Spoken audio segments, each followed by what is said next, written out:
Shalom adik-adik. Ya, kembali lagi kita bertemu di ibadah anak hari Minggu siang ini ya.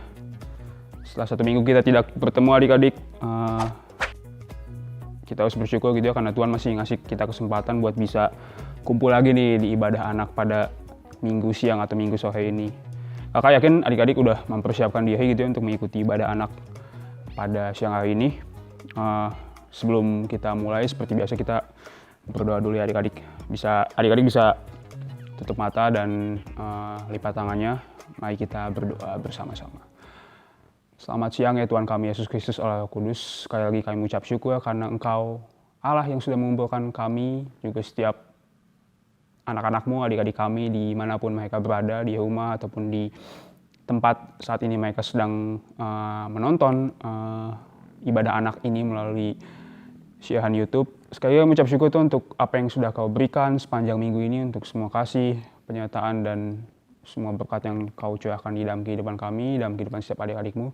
Dan pada siang hari ini, pada minggu siang ini kami siap untuk memulai ibadah kami. Kami ingin memuji memuliakan Kau dan kami juga rindu untuk mendengarkan kebenaran firman-Mu ya Tuhan. Sekali lagi Engkau Allah yang memberkati kami, Engkau Allah yang memberkati ibadah kami pada siang hari ini, dan sekali kami serahkan sepenuhnya hanya ke dalam tangan-Mu. Di dalam nama Tuhan Yesus kami berdoa mengucap syukur kehadirat-Mu. Haleluya. Amin. Oke, mantap adik-adik. Dan sebelum kita masuk ke kebenaran firman Tuhan yang akan coba kakak bagikan pada siang hari ini, ada baiknya kita memuji memuliakan Tuhan dulu. Ada satu buah pujian yang mari kita nyanyikan bersama-sama, dan semoga ini bisa menjadi satu kekuatan juga buat adik-adik. Check it out.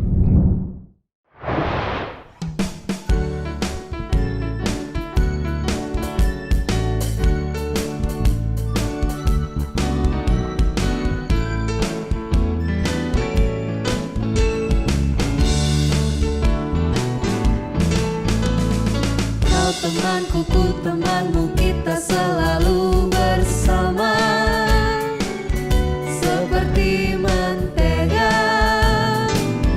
dengan roti. Kau temanku, ku temanmu, kita selalu bersama, seperti celana dengan baju. Ku akan selalu mendukungmu, menolongmu terus maju. Bila kau sedih, ku akan memelukmu erat-erat. Kau temanku, ku temanmu, kita selalu bersama, seperti mentega dengan roti. Kau temanku, ku temanmu, kita selalu bersama, seperti mentega dengan roti. Kau temanku, ku temanmu, kita selalu bersama, seperti celana dengan baju. Ku akan selalu mendukungmu, mendorongmu terus maju. Dan bila kau sedih, ku akan memelukmu erat-erat. Kau temanku, ku temanmu, kita selalu bersama, seperti mentega dengan roti, seperti celana dengan baju, seperti diriku dengan kamu.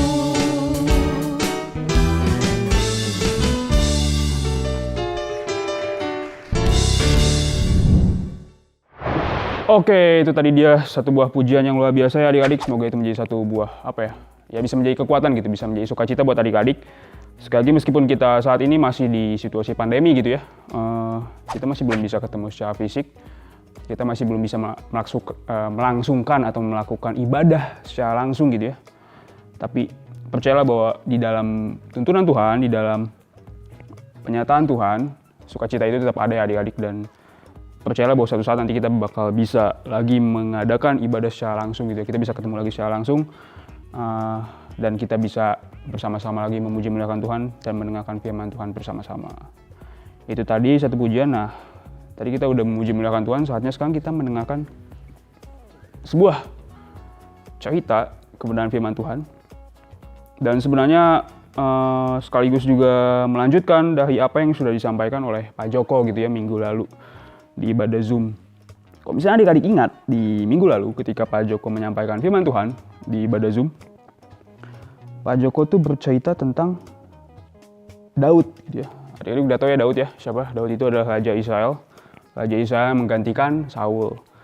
Nah, minggu kemarin tuh Pak Joko menceritakan tentang Daud dengan istrinya, yaitu siapa? Ada yang tahu namanya siapa istrinya Daud? Bathsheba ya. Itu ada di 2 Samuel pasalnya yang ke-11. Jadi cerita Pak Joko minggu lalu itu menceritakan tentang Daud dan Bathsheba istrinya. Dan kalau misalnya adik-adik ingat-ingat lagi, kalau bisa adik-adik buka lagi catatannya, kalau misalnya adik-adik catat gitu ya tentang firman Tuhan minggu lalu, dari cerita yang disampaikan oleh Pak Joko kita bisa tahu gitu ya, atau kita bisa mengenal bahwa ternyata ketika Daud, Bathsheba itu istrinya Daud ya, tapi ketika Daud memperoleh Bathsheba sebagai istrinya, itu terjadi atau dia bisa mendapatkan istrinya Bathsheba itu dengan, bisa dibilang dengan cara yang kurang tepat gitu ya, karena pada saat itu sebenarnya Bathsheba sudah memiliki atau sudah mempunyai seorang suami yang merupakan tentara atau bawahannya Daud gitu ya. Ada yang tahu siapa nama suaminya Bathsheba? Iya betul ya. Kakak nggak tahu apakah adik-adik menjawab di sana atau enggak, tapi ya nama suaminya itu adalah Uria gitu. Dia adalah salah seorang tentaranya Daud, dan adalah sebuah kesalahan ketika Daud mendapatkan Bathsheba yang tidak lain adalah istri dari tentaranya yaitu Uria dengan cara-cara yang kurang tepat gitu. Adik-adik bisa ingat lagi bahwa di situ diceritakan bahwa Daud menempatkan Uria di garis paling depan sebuah pertempuran atau perang, sehingga besar kemungkinan Uria meninggal, dan memang yang terjadi adalah Uria meninggal gitu ya, karena dia ditempatkan di garis paling depan pada saat terjadi sebuah peperangan. Dan ketika Uria meninggal, otomatis maka Bathsheba tidak lagi memiliki seorang suami, maka disitulah Daud mengambil Bathsheba menjadi istrinya dia gitu. Tapi ini merupakan sebuah kesalahan gitu, karena Daud melakukan itu dengan cara yang tidak tepat. Dan bahkan dia sampai diperingati oleh Nabi Nathan. Nah, sebenarnya cerita yang ingin kakak bagikan pada hari ini, meskipun tidak berkaitan secara langsung dengan cerita minggu kemarin tentang Daud dan Bathsheba, tapi ada dampak atau ada pengaruh dari apa yang dilakukan Daud terhadap kejadian-kejadian yang kemudian terjadi di tengah-tengah keluarganya setelah itu gitu. Nah, jadi kakak ingin membagikan sebuah cerita dari, bisa adik-adik lihat di 2 Samuel 13. 2 Samuel 13, 2 Samuel pasal yang ke-13, ayatnya dari yang pertama sampai ayat yang ke-39. Nah, di 2 Samuel 13 ayatnya yang pertama sampai ayatnya yang ke-39 ini bercerita tentang, di perikopnya gitu ya, dituliskan judul yang bertuliskan Amnon dan Tamar. Adik-adik ada yang tahu nggak siapa sih sebenarnya Amnon dan Tamar ini? Nah, ini yang ingin kakak ceritakan. Jadi Amnon dan Tamar ini keduanya adalah anak-anaknya Daud. Nah, sebagai sebuah pembukaan atau latar belakang, Daud tuh jadi sebenarnya punya banyak anak gitu. Mungkin adik-adik kenalnya Daud tuh anaknya Salomo gitu ya, karena Salomo adalah anak Daud yang kemudian menjadi raja menggantikan Daud. Mungkin adik-adik kenalnya itu gitu. Padahal sebenarnya anak-anaknya Daud itu banyak. Termasuk Amnon dan Tamar ini yang menjadi cerita kita pada siang hari ini gitu ya. Amnon dan Tamar. Amnon ini laki-laki sedangkan Tamar itu perempuan. Dan di luar Salomo kemudian juga ini ada Amnon, ada Tamar, juga masih banyak sebenarnya anak-anak Daud yang sebenarnya kalau misalnya adik-adik mau baca di kitab khususnya di kitab Samuel ini adik-adik bakal ketemu gitu ya bahwa sebenarnya Daud itu punya banyak anak. Dan itu juga anak-anaknya itu berasal dari tidak hanya satu istri gitu ya, karena memang Daud punya beberapa istri, termasuk juga Batsheba yang diceritakan oleh Batsheba itu istrinya Daud juga, yang kemarin atau minggu kemarin itu diceritakan oleh Pak Joko gitu ya. Nah, termasuk juga Amnon dan Tamar ini. Mereka adalah anak-anaknya Daud dari istri-istri Daud yang lain, karena tadi yang kakak bilang gitu ya, Daud punya beberapa orang istri.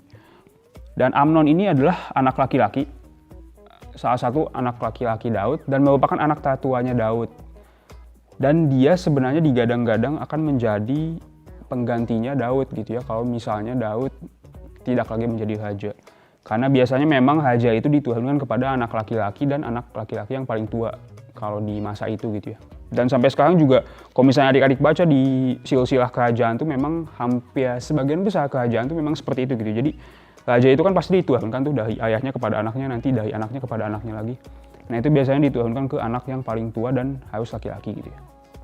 Nah, hal yang sama juga berlaku buat Amnon gitu ya, dia digadang-gadang akan menjadi pengganti atau penerus Daud. Dan di cerita di 2 Samuel 13 ini, ada sebuah kisah yang cukup menarik adik-adik dan mungkin agak mungkin buat kalian agak sedikit aneh gitu, tapi ini mungkin bisa kita ceritakan atau bisa kita coba lihat gitu ya. Semoga kita nanti di akhir firman Tuhan ini bisa mendapatkan sebuah pelajaran dari kisah ini. Nah tadi kakak udah bilang gitu bahwa Amnon ini adalah anaknya Daud laki-laki dan Tamar juga adalah anaknya Daud. Tapi dari ibu yang berbeda gitu ya. Dan Tamar adalah seorang perempuan. Dan di 2 Samuel 13 ini diceritakan bahwa Tamar itu adalah seorang yang sangat cantik. Jadi anak Daud ini cantik.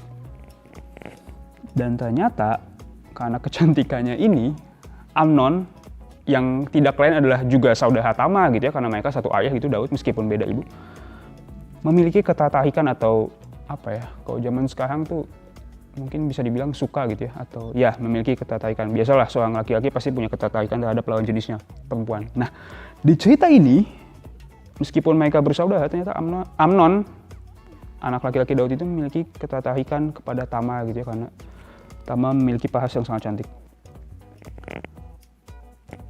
Dan karena ketertarikannya itu, singkat cerita, Amnon mencoba mencari cara agar dia bisa bertemu dengan adiknya itu gitu ya. Mungkin karena mereka berbeda ibu gitu ya. Mereka kan satu ayah tuh Daud, tapi mungkin karena mereka berbeda ibu, jadi mereka mungkin jarang bertemu gitu, atau mungkin sulit bertemu. Karena memang yang satu laki-laki, yang satu juga perempuan, mungkin beda gitu ya, beda pergaulan atau ya jarang bertemu. Nah tapi karena si Amnon ini tertarik terhadap adiknya Tamar, maka dia ingin bertemu tuh. Maka sehingga karena ketertarikannya itu dia mencoba mencari cara nih agar supaya dia bisa bertemu dengan Tamar. Singkat cerita akhirnya dia ketemu tuh idenya. Dia ketemu ide sehingga dia bisa bertemu dengan Tamar adiknya itu. Idenya seperti apa? Sebenarnya idenya ini juga datang dari orang lain gitu ya. Dia diberikan ide oleh seseorang, siapa ya namanya? Bentar. Di 2 Samuel 13 itu, nah di ayat yang ke-3, jadi si Amnon tuh dibilang punya seorang sahabat bernama Yonadab. Di situ dibilang Yonadab itu seorang yang sangat cerdik. Jadi dia dapat ide dari Yonadab ini, dan ide itu pun akhirnya dilakukan gitu ya, agar dia bisa bertemu dengan Tamar. Idenya seperti apa? Jadi si Amnon ini berpura-pura sakit. Dia sebenarnya nggak sakit, tapi dia berpura-pura sakit. Namanya anak raja gitu ya. Namanya anak raja kan pasti semua keinginannya ya pasti akan dipenuhi gitu. Apalagi kondisinya dia lagi sakit. Dia berpura-pura sakit, dan ketika dia sedang berpura-pura sakit, dia meminta kepada Daud yang tidak lain adalah ayahnya, agar pada saat dia sedang sakit, agar adiknya, dalam hal ini Tamar, datang ke kamar dia untuk memberi dia makan. Karena dia ingin, intinya dia ingin dilayani atau diberi makan oleh adiknya sendiri gitu ya, Tamar. Dan itu dia mintakan secara langsung kepada Daud ayahnya. Nah mungkin karena Daud melihat Amnon sedang sakit gitu ya, padahal dia lagi sedang pura-pura sakit gitu. Dan ya namanya anak gitu ya, apalagi anak raja lagi sakit, pasti keinginannya bakal dipenuhi gitu. Apalagi keinginannya ini nggak susah-susah amat, dia cuma minta supaya adiknya melayani dia gitu ya, ngasih dia makan dan sebagainya gitu karena dia sedang sakit. Singkat cerita akhirnya Daud pun menuruti keinginan Amnon anaknya ini karena Daud taunya Amnon itu sedang sakit. Untuk kemudian dia bilang ke Tamar melalui orang suruhannya Daud gitu ya, bilang ke Tamar agar dia datang ke kamarnya Amnon dan melayani kakaknya yang sedang sakit gitu. Melayani di sini artinya kayak itu tadi ya, menyiapkan makanan, memberi makan dan sebagainya. Padahal ini adalah sebuah trik atau akal-akalannya Amnon agar dia bisa ketemu dengan Tamar adiknya gitu. Karena dia tidak sedang sakit juga gitu sebenarnya, dia hanya berpura-pura sakit. Tapi karena Daud ayahnya tahu taunya dia sedang sakit, akhirnya dituruti gitu keinginan itu. Akhirnya disuruhlah si Tamar ini untuk ke kamarnya Amnon dan untuk melayani si kakaknya gitu ya. Nah mungkin Tamar juga ya sebagai seorang adik, ya apalagi dia juga diperintahkan langsung oleh ayahnya, ya pasti akan taat gitu ya. Maka datanglah atau masuklah Tamar ke kamarnya Amnon gitu. Dengan tujuan tadinya ya untuk melayani kakaknya karena kakaknya sedang sakit kan. Dia taunya kakaknya si Amnon ini sedang sakit. Tapi ternyata kalau misalnya adik baca di 2 Samuel 13 mulai ayatnya yang ke-11 gitu. Awalnya tuh memang Tamar ya dia nggak tahu apa-apa, dia hanya ingin datang ke kamar kakaknya dan untuk melayani kakaknya, memberikan makan karena kakaknya sedang sakit. Tapi ternyata ketika Tamar masuk ke dalam kamarnya Amnon, terjadilah hal yang ya bisa dibilang ini adalah hal yang mungkin sebenarnya kakak agak nggak begitu suka gitu untuk menceritakan ini, tapi nanti adik-adik bisa baca lah. Intinya terjadilah hal yang tidak diinginkan gitu ya, dimana di sini sepenuhnya ada kesalahannya Amnon karena Amnon mendesak adiknya untuk tidur dengan dia gitu. Padahal mereka adalah kakak beradik, dan juga bukan hanya mereka kakak beradik ya, mereka belum menikah gitu ya. Kan adalah hal yang nggak tepat gitu ketika ada dua orang, apalagi yang satu kakaknya yang satu adiknya, mereka bersaudara dan mereka melakukan hubungan itu gitu di dalam kamar itu. Tapi kalau misalnya adik-adik baca di ayatnya yang ke 11, hal ini terjadi memang karena desakannya Amnon gitu. Tamar sendiri sebenarnya tidak mau untuk melakukan itu, karena kalau misalnya adik-adik baca dia berulang kali menolak, tapi akhirnya karena dipaksa akhirnya terjadilah hal itu, di mana mereka berdua melakukan hubungan di dalam kamar itu.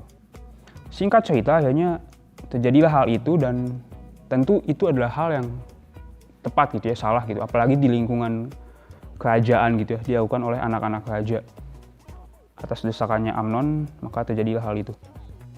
Singkat cerita akhirnya hal itu kejadian. Tamar sangat sedih karena dia tahu itu adalah sebuah hal yang salah, di mana dia dipaksa untuk melakukan itu. Dia sangat sedih. Sedangkan Amnon sendiri, kalau misalnya adik-adik baca,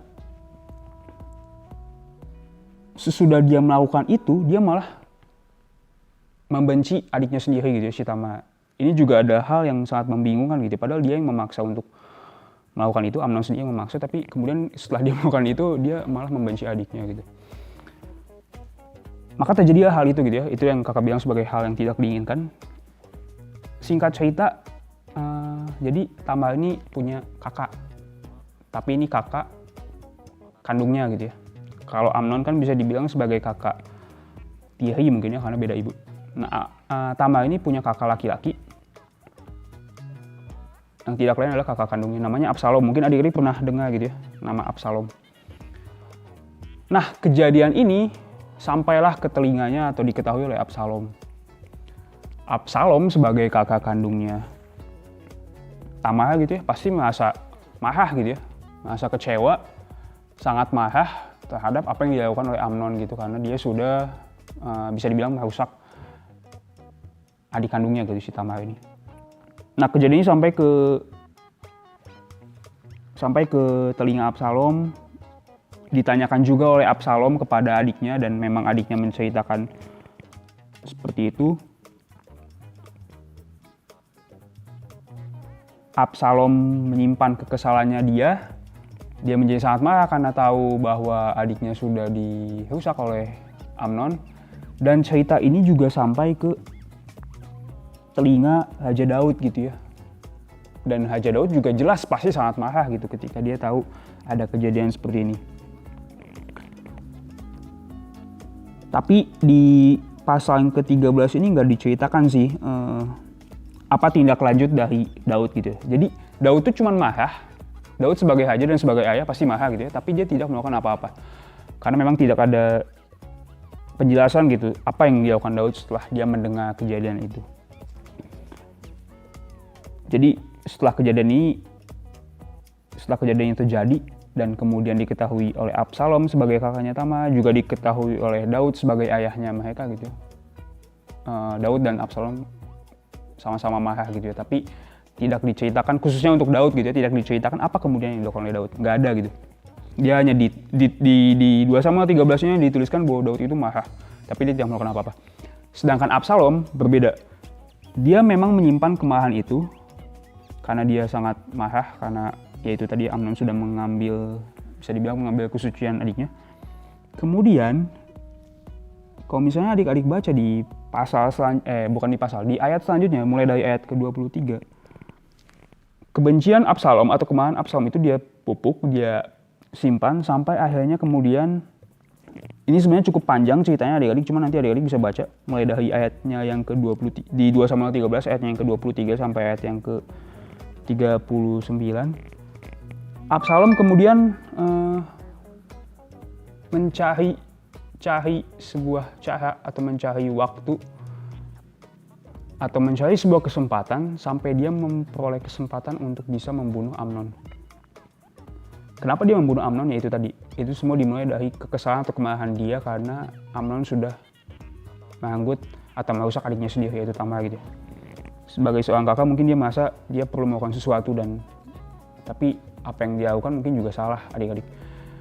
Dia menumpuk kebencian itu atau rasa dendam itu, kemarahan itu sampai akhirnya dia mencari sebuah cara untuk bisa membunuh Amnon dan itu pun terjadi gitu ya. Singkat cerita nanti adik-adik bisa Adik-adik bisa baca bagaimana caranya Absalom bisa membunuh Amnon, tapi singkat cerita kakak ingin bilang bahwa pada akhir cerita ini akhirnya Absalom membunuh Amnon gitu dan Amnon terbunuh. Dan ini disebabkan oleh rasa kesal atau rasa benci atau amarah yang dipendam oleh Absalom karena Amnon sudah merenggut kesucian adiknya Tamar. Maka terbunuhlah Amnon oleh Absalom dan berita ini juga sampai ke telinga Daud dan Daud jelas pasti kecewa gitu ya karena lagi-lagi ada sesuatu hal yang tidak beres gitu di keluarganya di mana ada anaknya yang membunuh anaknya yang lain. Daud marah akan hal itu dan Absalom setelah dia membunuh Amnon dituliskan bahwa dia kemudian melarikan diri karena mungkin dia juga takut gitu ya karena kejadian ini pasti diketahui oleh ayahnya dan dia mungkin juga takut. Akhirnya dia memutuskan untuk melarikan diri bahkan dibilang di situ sampai 3 tahun gitu. Jadi dia nggak lagi tinggal bersama dengan ayahnya dan keluarganya, dia melarikan diri ke tempat keluarganya yang lain dan dia tinggal di sana selama 3 tahun. Sampai akhirnya nanti ditulis di ayat terakhir itu selama 3 tahun itu akhirnya Daud reda gitu amarahnya gitu. Jadi Daud setelah tahu bahwa Absalom membunuh Amnon, dia marah gitu. Tapi kemudian setelah 3 tahun, karena selama 3 tahun itu juga Absalom melarikan diri, tidak tinggal lagi di tengah-tengah Daud, akhirnya amarahnya Daud itu mulai mereda. Nah, itulah cerita yang dituliskan atau cerita yang dijelaskan di dalam 2 Samuel 13 ini. Sebenarnya inti ceritanya menceritakan tadi tentang 2 orang gitu ya awalnya, yaitu Amnon dan Tamar. Dua-duanya adalah anaknya Daud, yang satu laki-laki yang satu perempuan.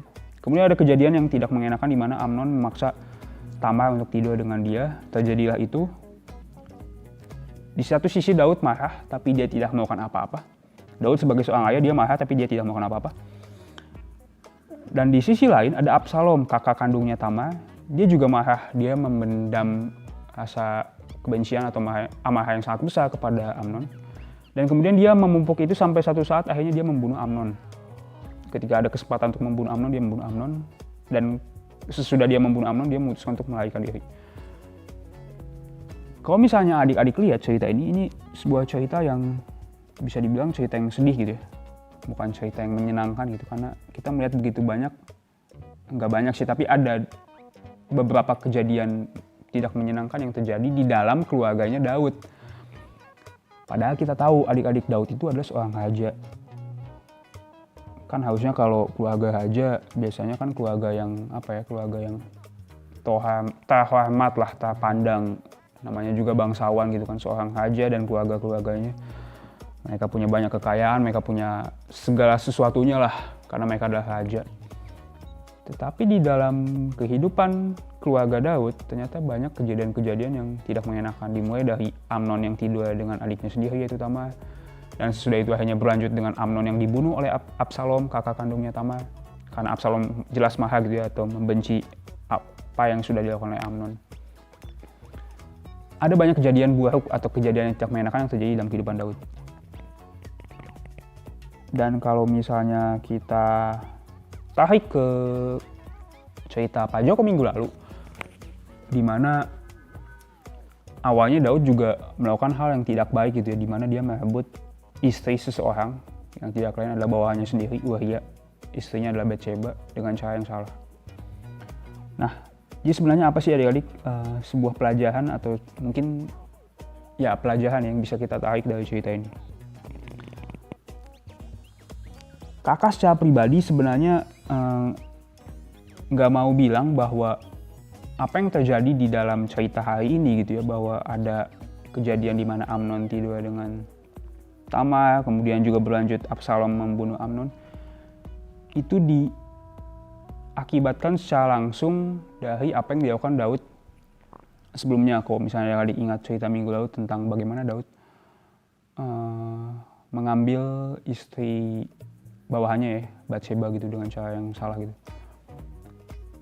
Tapi satu hal yang pasti, ketika Allah tahu apa yang dilakukan Daud, ketika dia mengambil Batsheba menjadi istrinya, Allah jelas marah gitu ya. Allah jelas marah. Kemarahan Allah itu diceritakan di mana ketika Allah memerintahkan Nabi Nathan untuk kemudian menegur Daud. Dan itu dilakukan gitu ya. Ketika Nabi Nathan menegur Daud di kasusnya Batsheba gitu ya, itu menunjukkan kemarahan Allah kepada Daud karena Daud sudah melakukan hal yang salah. Kakak sebenarnya nggak begitu setuju gitu untuk kalau misalnya dibilang bahwa kemudian apa yang terjadi di dalam kehidupan keluarga Daud setelah itu ada dampak atau ada sangkut pautnya dengan apa yang sudah dilakukan. Tapi yang ingin kakak bagikan pada hal ini, percayalah adik-adik bahwa setiap apa yang dilakukan oleh manusia itu pasti ada konsekuensinya gitu. Setiap apapun yang kita lakukan, itu pasti ada dampaknya. Entah itu yang kita lakukan itu baik, atau entah yang kita lakukan itu jahat, itu pasti ada dampaknya. Kakak ingin bagikan contoh paling sederhana. Misalnya kalau adik-adik lagi di sekolah gitu ya, lagi ujian. Adik-adik tahu nih, misalnya hari Senin bakal ada ujian. Itu udah dibilangin sama guru gitu ya. Tapi kemudian adik memutuskan tidak belajar gitu ya. Misalnya udah dikasih tahu dari hari Jumat bahwa Senin tuh ujian atau ada ulangan. Nah, udah dari Jumat tuh dikasih tahu, tapi Sabtu, Minggu adik-adik nggak belajar. Karena misalnya adik-adik malas gitu, lebih memilih buat main atau lebih memilih buat nonton atau lebih memilih untuk melakukan hal-hal yang lain gitu. Apa konsekuensinya atau apa dampaknya? Jelas pasti hari Senin adik-adik nggak bisa mengerjakan soal ulangan karena adik-adik nggak belajar. Yang kemudian dampaknya adalah nilainya jelek. Habis nilainya jelek, tadi bilangin sama guru ke orang tua, dimarahin sama orang tua. Artinya apa? Artinya dari setiap apa yang adik-adik lakukan itu pasti bakal ada dampak gitu. Entah itu yang adik-adik lakukan itu baik atau yang adik-adik lakukan itu buruk. Nah, ingin kakak bagikan sebenarnya bisa jadi sebenarnya apa yang terjadi dalam kehidupan Daud, ya itu adalah konsekuensi dari apa yang sudah Daud lakukan sebelumnya. Kalau buat kakak, mengapa Amnon bisa kalau misalnya dia punya ketertarikan dengan adiknya itu mungkin hal yang wajar ya adik-adik. Seperti yang kakak bilang tadi bahwa seorang laki-laki itu sangat mungkin atau sangat besar punya potensi untuk suka kepada lawan jenis. Karena secara alamiah atau secara natural kita memang seperti itu kan. Laki-laki suka sama wanita, wanita suka sama laki-laki. Tapi kemudian kenapa dia memutuskan untuk melakukan sebuah hal yang ya bisa dibilang itu jahat gitu ya. Dia meniduhi adiknya sendiri gitu. Mungkin karena dia tahu, bisa jadi ya, ini menurut pandangan kakak bisa jadi karena dia pernah melihat atau pernah mendengar ayahnya juga melakukan hal yang tidak baik gitu ketika ayahnya merebut istri seseorang gitu, Batsheba gitu dari bawahannya sendiri, itu tentaranya sendiri Uria. Mungkin itu bisa jadi satu penyebab. Kakak nggak tahu sebenarnya apa penyebab lain sehingga Amnon bisa melakukan ini. Tapi intinya adalah bahwa apa yang terjadi dalam kehidupan Daud, khususnya di dalam kehidupan keluarga dia, itu pasti ada pengaruh, entah itu secara langsung atau tidak langsung, ada pengaruh dari apa yang Daud lakukan sendiri. Karena seperti yang kakak bilang tadi, setiap apa yang kita lakukan di dalam kehidupan kita, entah itu baik atau buruk, pasti ada konsekuensinya adik-adik, pasti ada dampaknya. Sehingga dari sini sebenarnya kita bisa belajar adik-adik bahwa kita harus mempergunakan hidup kita dengan sebaik mungkin gitu. Karena kita tidak pernah tahu apa yang kita lakukan saat ini mungkin akan punya dampak, entah itu besok atau mungkin bulan depan atau mungkin dalam jangka waktu yang sangat lama. Tapi intinya adalah setiap apa yang kita lakukan itu pasti punya dampak atau punya konsekuensi, entah itu baik atau buruk. Sehingga kita harus bisa mempergunakan hidup ini dengan sangat berhati-hati, kita harus bisa mempergunakan hidup ini dengan baik. Dan percayalah, kita nggak bisa melakukan itu dengan kekuatan kita sendiri adik-adik. Yang ingin kakak bagikan pada siang hari ini adalah kita harus mengembalikan hidup kita kepada yang mempunyai hidup kita gitu, kepada Tuhan Yesus yang sudah mati buat adik-adik, tapi kemudian dia bangkit untuk menyelamatkan adik-adik dari dosa. Kita harus mengembalikan hidup kita kembali kepada Yesus sebagai teladan kita, sebagai juru selamat kita yang sudah menyelamatkan kita. Karena sekali lagi kakak ingin bagikan kalau misalnya kita mempergunakan kekuatan kita sendiri, kalau misalnya adik-adik mempergunakan kekuatan adik-adik sendiri, itu nggak bakal pernah bisa adik-adik. Kita hanya bisa menjalani hidup ini dengan sangat baik, dengan penuh kehati-hatian ketika kita menyerahkan sepenuhnya hidup kita ke dalam tangan Tuhan, ke dalam tangan Yesus gitu yang sudah menyelamatkan kita. Itu adalah poin pertama yang kakak bagikan gitu adik-adik. Dari cerita Daud ini kita bisa belajar gitu. Daud mungkin gagal sebagai seorang ayah, Daud gagal untuk menjadi seorang ayah atau orang tua yang baik buat anak-anaknya. Dia tidak bisa memberikan contoh, kemudian itu berlanjut kepada hal-hal buruk yang terjadi dalam kehidupan anak-anaknya. Dari situ kita bisa belajar bahwa hidup itu memang entah kita melakukan suatu hal yang baik atau kita melakukan suatu hal yang buruk, itu pasti akan ada dampaknya, ada konsekuensinya gitu. Nah, bagaimana agar hidup kita bisa menjadi baik atau bagaimana agar hidup kita bisa dilakukan dengan penuh kehati-hatian, maka kita butuh kekuatan yang datang dari Tuhan. Sehingga yang ingin kakak tekankan atau ingin kakak bagikan adalah kita harus mengembalikan hidup kita kepada Tuhan, kepada Yesus. Karena kalau dengan kekuatan adik-adik atau dengan kekuatan kakak sendiri, kita nggak bakal pernah bisa gitu. Nah, itu yang pertama gitu ya. Jadi kalau misalnya adik-adik, pasti banyak lah di dalam kehidupan keseharian adik-adik gitu, entah itu di sekolah atau di rumah. Adik-adik mungkin dihadapkan atau diperhadapkan dengan hal-hal yang mungkin jahat gitu atau hal-hal yang buruk, tapi adik-adik ingin melakukan itu. Sekali lagi, kalau misalnya dengan kekuatan adik-adik mungkin akan gagal atau adik-adik akan jatuh. Tapi kalau misalnya adik-adik berdoa kepada Tuhan, meminta kekuatan dari Tuhan, meminta pertolongan dari Tuhan, pasti adik-adik akan dikuatkan untuk bisa berkata tidak pada semua hal-hal yang jahat. Sekali kakak percaya bahwa banyak sekali godaan di luar sana adik-adik. Entah itu sekarang ketika kalian masih sangat kecil gitu ya, atau nanti ketika kalian sudah dewasa akan begitu sangat banyak godaan yang kita tahu gitu itu salah gitu, tapi kita pingin melakukan itu gitu karena kita mungkin merasa adukah itu kayaknya enak atau adukah itu kayaknya menyenangkan, padahal kita tahu itu salah. Sekali lagi, kalau misalnya dengan kekuatan adik-adik itu mungkin akan sulit, itu pasti jelas akan sulit, tapi ketika kita mengandalkan Tuhan, kita pasti bisa mengatakan tidak pada hal-hal yang buruk itu gitu adik-adik. Itu poin pertama ya. Jadi yang ingin kakak tekankan adalah bahwa segala sesuatu yang ada di dalam kehidupan kita itu, apa yang kita lakukan, entah itu baik, entah itu buruk, entah itu benar, entah itu salah, entah itu jahat atau entah itu baik, pasti ada dampaknya gitu. Dan kita harus bisa berhati-hati dengan itu, dan sekali lagi kita harus meminta pertolongan Tuhan agar kita dikuatkan untuk bisa berkata tidak pada semua hal yang jahat gitu. Itu poin yang pertama. Nah, poin yang kedua sebenarnya yang juga ingin kakak bagikan dari cerita ini adalah tentang bagaimana Absalom yang dia memupuk rasa bencinya dia kepada Amnon sampai akhirnya dia membunuh Amnon. Nah ini juga ingin kakak tekankan gitu ya adik-adik. Dari cerita ini kita bisa lihat gitu bahwa sebenarnya ketika kita menaruh atau memupuk kebencian atau amarah atau dendam di dalam hati kita, dampaknya akan sangat jelek gitu. Lagi-lagi ini sama seperti poin pertama yang tadi kakak bagikan bahwa segala sesuatunya itu ada konsekuensinya. Kalau misalnya adik-adik menyimpan kebencian, bukan tidak mungkin suatu saat kebencian itu akan diluapkan dengan cara yang lebih berbahaya gitu. Kita bisa lihat dari cerita Absalom ini gitu, ketika dia memupuk kebencian kepada Amnon, dia bahkan akhirnya sampai mencari satu kesempatan agar dia bisa membunuh Amnon. Artinya kebencian atau dendam itu akan menghasilkan sebuah hal yang berbahaya. Kalau misalnya adik-adik ingat cerita tentang Kain dan Habel, dari situ juga kita bisa belajar gitu, ketika Kain sangat membenci adiknya dan dia memilih untuk menyimpan kebencian itu, akhirnya yang terjadi adalah dia membunuh adiknya sendiri yaitu Habel. Dan ini kembali lagi terjadi di ceritanya Absalom ini, ketika dia menyimpan kebencian di dalam hati dia terhadap Amnon, dia sampai akhirnya membunuh Amnon gitu. Dari sini kita belajar adik-adik bahwa jangan pernah kita menyimpan kebencian gitu di dalam hati kita. Jangan pernah kita menyimpan amarah sedikit apapun itu. Ketika misalnya kita punya satu kebencian atau amarah, berdoalah kepada Tuhan agar Tuhan bisa melenyapkan itu. Sekali lagi, kembali lagi seperti poin pertama yang kakak bagikan, kita nggak bakal bisa melakukan apapun dengan kekuatan kita sendiri adik-adik. Kita harus selalu meminta pertolongan dari Tuhan, karena hanya Tuhan yang mampu memampukan kita untuk bisa menghilangkan kebencian itu atau menghilangkan semua hal-hal atau perasaan yang jahat di dalam diri kita gitu. Sama seperti kalau misalnya adik-adik punya satu kebencian atau amarah kepada siapapun gitu ya, entah kepada orang tua atau kepada teman adik-adik di sekolah atau kepada guru, berdoa kepada Tuhan agar Tuhan bisa menghilangkan si kebencian itu atau rasa amarah itu. Karena kita nggak pernah tahu adik-adik, bisa jadi kebencian atau amarah itu akan semakin besar dan bahkan bisa berdampak pada hal yang lebih buruk.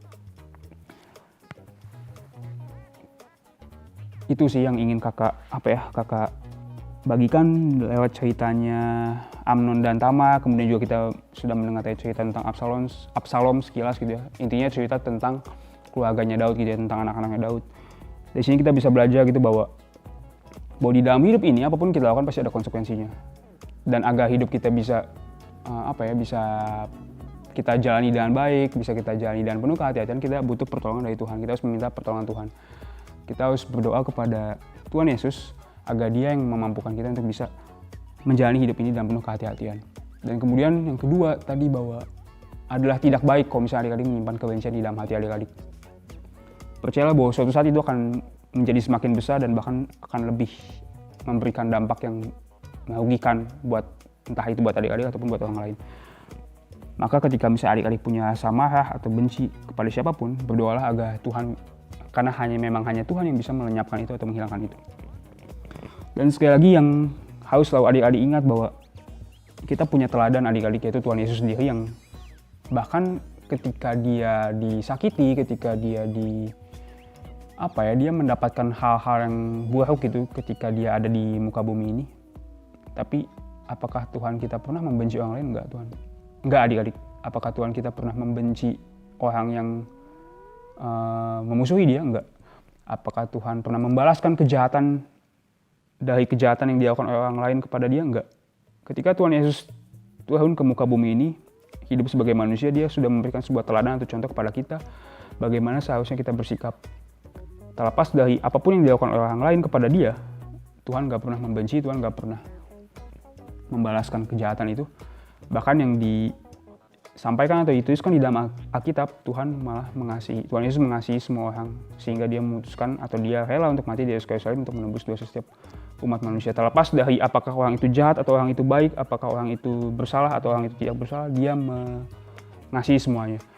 Dia sudah menunjukkan sebuah teladan yang luar biasa kepada kita, dan itu yang menjadi kekuatan buat kita adik-adik, itu yang menjadi contoh buat kita agar kita juga bisa mengasihi semua orang, mengasihi sesama kita, mengasihi orang tua kita, mengasihi siapapun orang, bahkan orang yang melakukan kesalahan di dalam hidup kita. Sehingga di dalam hati kita, di dalam hidup kita itu ada kasih yang terpancar, ada kasih yang tersalurkan kepada orang lain. Jadi itu adik-adik, kita harus kembali lagi kepada teladan kita, yaitu Tuhan Yesus sendiri, yang sudah memberikan sebuah contoh yang luar biasa bagaimana dia mengasihi semua orang tanpa memandang apakah orang itu jahat atau baik. Dan itu ditunjukkan dengan dia yang mau mati di atas kayu salib untuk menebus dosa setiap umat manusia. Nah itu yang bisa kakak bagikan pada siang hari ini. Semoga ini bisa menjadi satu kekuatan buat adik-adik. Kita bisa belajar dari kehidupan Daud, kita bisa belajar dari kehidupan anak-anaknya Daud.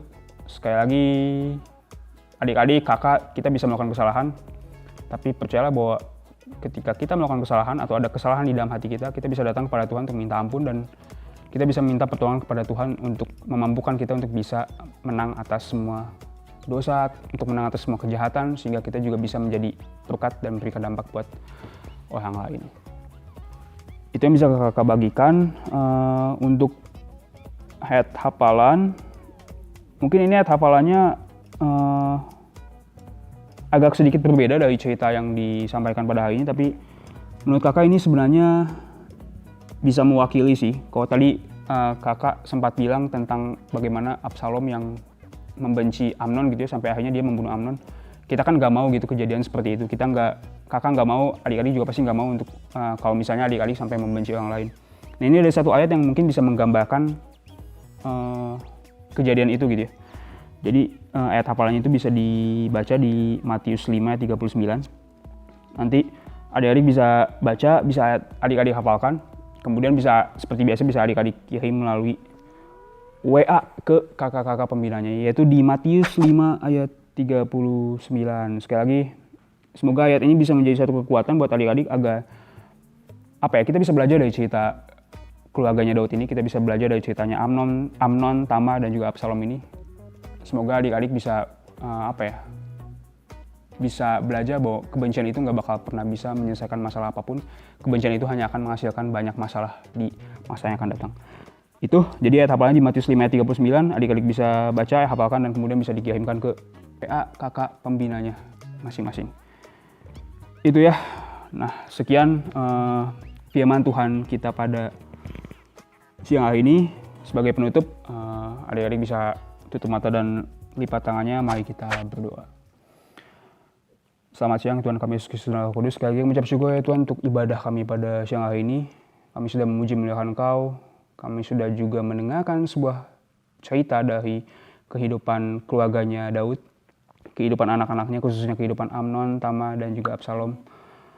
Kami bersyukur Tuhan karena dari ceritanya kita bisa belajar bahwa setiap apa yang manusia lakukan itu pasti akan ada dampaknya, itu pasti akan ada konsekuensinya, entah itu jahat ataupun baik.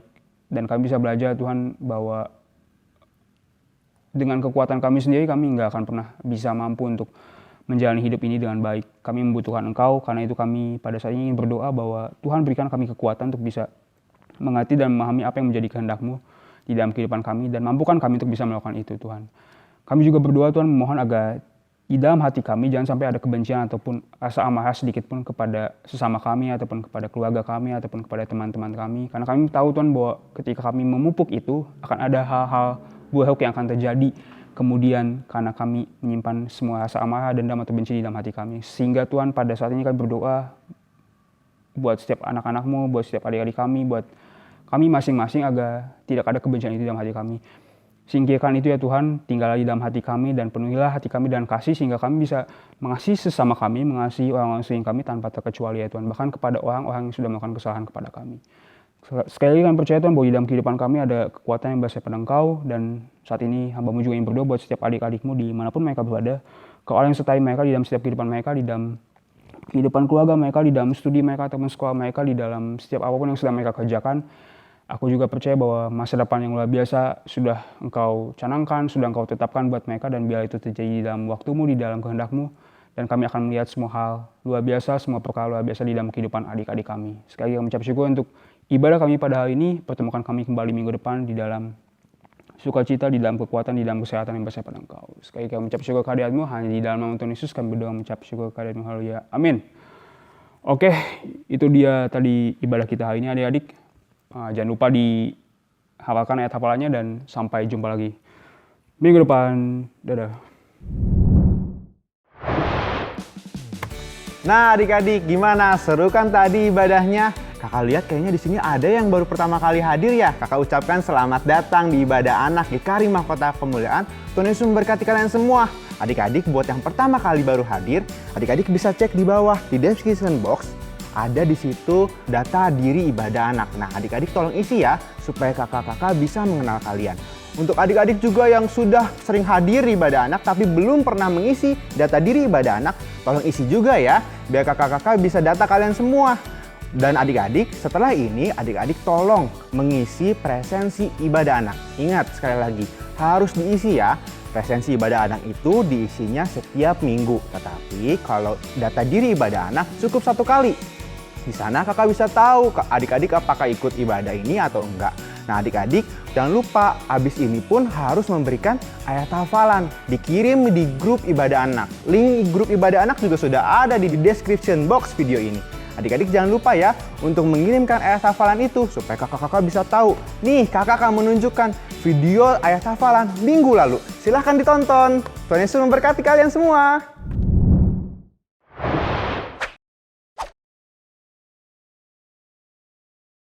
Matius 26 ayat 41, berjaga-jagalah dan berdoalah supaya kamu jangan jatuh ke dalam pencobaan.